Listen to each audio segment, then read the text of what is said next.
that could break the world record. But there's the lineup: Poland, Kenya, Australia, Uganda, Spain, Slovakia.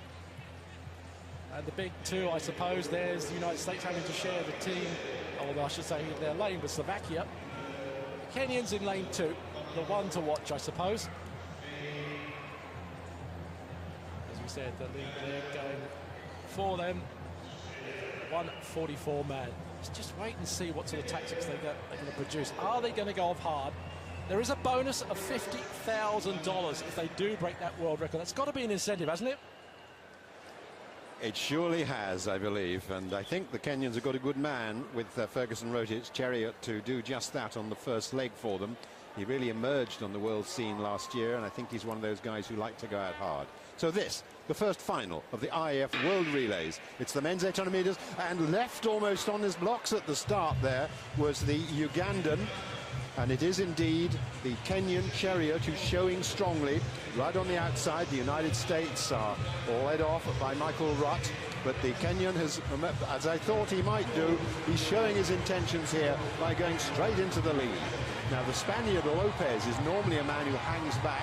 How will he run it? He's on the inside there in the red and gold colours of Spain, but he's back in 4th place. It's the American Rutt who's now coming up to chase Chariot. It'll be fascinating to see how fast the first lap is. Steve Barrett. He's going off hard, isn't he? But Rutt really has made the right decision. You've got to go after the man here. You can't let them drift. Because if you do that, they're going to get a big gap, and that's going to be comfort zone for the Kenyans. They love that sort of thing. They like to be put in a position where there's no pressure. Let's look at the time. He's gone through in a 51. He's not slowing down, is he? No, this is just the pace that's needed for something very special. Okay, he's out on his own. Will the whole of the rest of the Kenyan team be out on their own? Can any of the other nations claw it back? We know the Poles have got two very good men at the last ones, Lewandowski and Schott.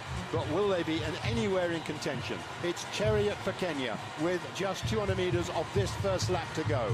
Then there's a, 25-metre gap back to the Americans. Then the Spaniards. The Poles, who I mentioned before, are 3rd from the back. One team just tailed off right away. It's the Kenyans really firing away here. Lopez of Spain has run really well. He's come through past Rutt into 2nd place.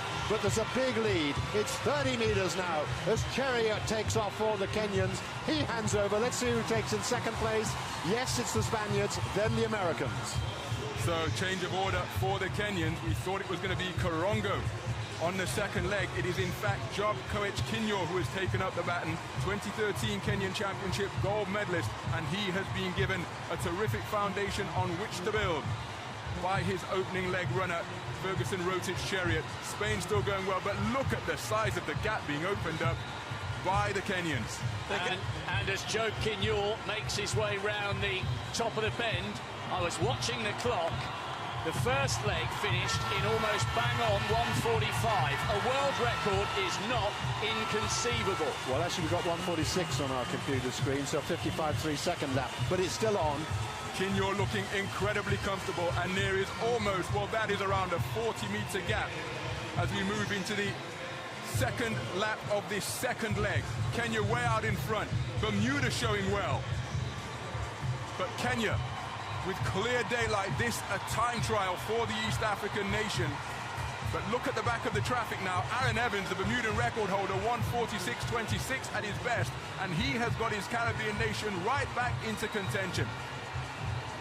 And remember, as far as the Polish athletes are concerned, they've got Schott and Lewandowski to go on the 2 last legs. They've got their big men still yet to make an impact. Aaron Evans could well be paying for going off so hard. He's dying a rather painful, slow death, but he's holding on. But it's all about Kinyor. Kinyor striding away, Job Koech Kinyor. And now, Aaron Evans has been passed.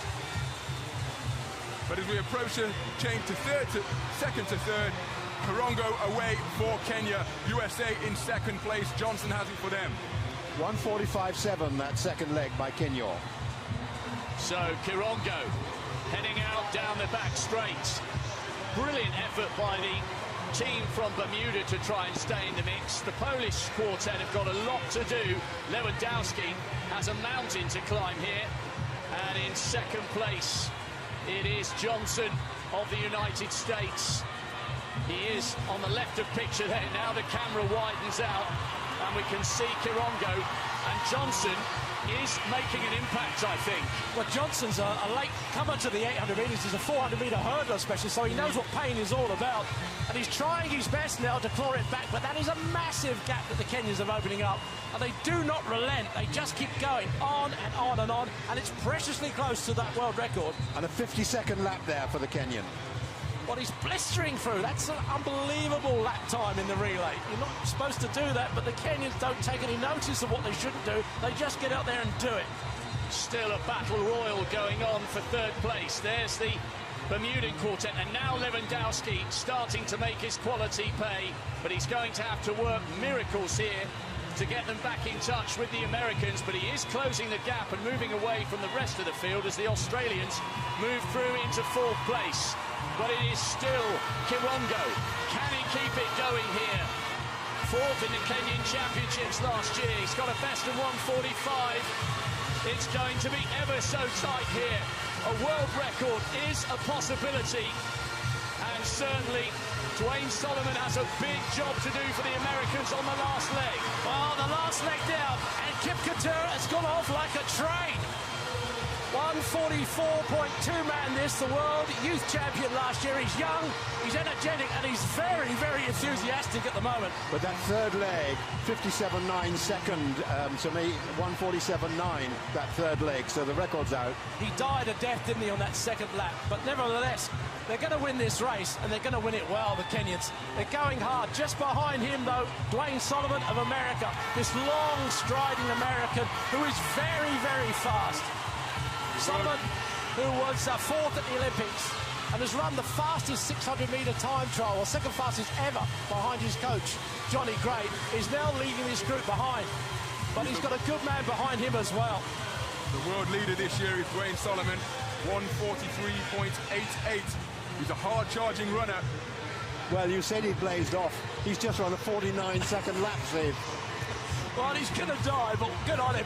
He's given everything he can, and he's holding on. They are closing, they really are. Solomon's running well. Just behind him, though, is Shot. This man can finish fast. He's got an incredible change of pace. When he can actually get past this big American is another thing, though. Dwayne Solomon is strong, he's big, and he's tall, and he's pushing it on. But they are closing the gap on the Kenyan, who is now suffering after that blistering first lap. Can they close even further? He's dying, he really is, and it looks as if they may catch him. Well, can Solomon do it? The gap is now 10 metres. 8 metres to go. Shot is coming past Solomon. Can Shot close the gap and get the gold medal, or can he not? No, the Kenyan holds on. Well, Kip Couture gave everything he had, and there wasn't much there. The tank was empty, but he came through in the end. The Kenyans get it. They led from gun to tape. There was drama on that last lap of this particular race. And it got the crowd on their feet. They thought it was going to be really a dramatic finish, but they got there in the end. Well, how about these splits for an 800? 49.0, 60.3. I know it too well, Peter.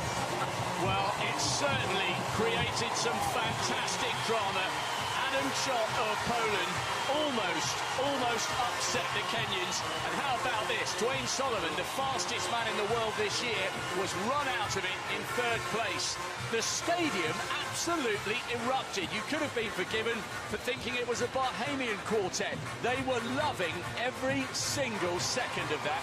And then we saw how the tactics came into play, because Adam Shot and Dwayne Solomon would have, Shot and Solomon would have had to have taken tremendous inspiration from the gap that was closing towards the rapidly fading Alfred Kip Couture. But it was Solomon who was the front runner, and Shot timed his charge, had him as his rabbit, came off his shoulder and passed him in the home straight and almost caught the Kenyan. Solomon, a familiar front runner, terrific race, just run out of time. And for Kip Couture's point of view, the finish line came just at the right time. Well, we just run through the splits there for the Kenyans. Rotich 146.0. The second leg, Kenya, wasn't it? 145.7. Then a 147.9. And then Kipketer 148.7. I was a bit unkind to him, actually. His last lap wasn't 60.3. It was 59.8. But nonetheless, 49 seconds and 59.8. I don't think, Stephen, that you ever ran an 800 like that. Well, not really. It's easy to run even pace, but having said that, give him credit. He did the best he could. And they still come home, didn't they, in the first place? I think the other significance of this is that for a Bahamian audience and for a global audience who are not necessarily used to watching these kind of relays, that was a really, really great race to watch. It may not have been a world record, but it had a little bit of everything and has more than justified the inclusion of middle distance relays in this inaugural edition of these World Championships. Well, as you said, this crowd really used to sprint relays, really enjoyed this. They were on their feet screaming all the way around that last lap. And Kipketer gave them everything they could. There he is, his legs are buckling, shot is coming through, but there's just not enough distance there for shot to make up those last 2 or 3 metres.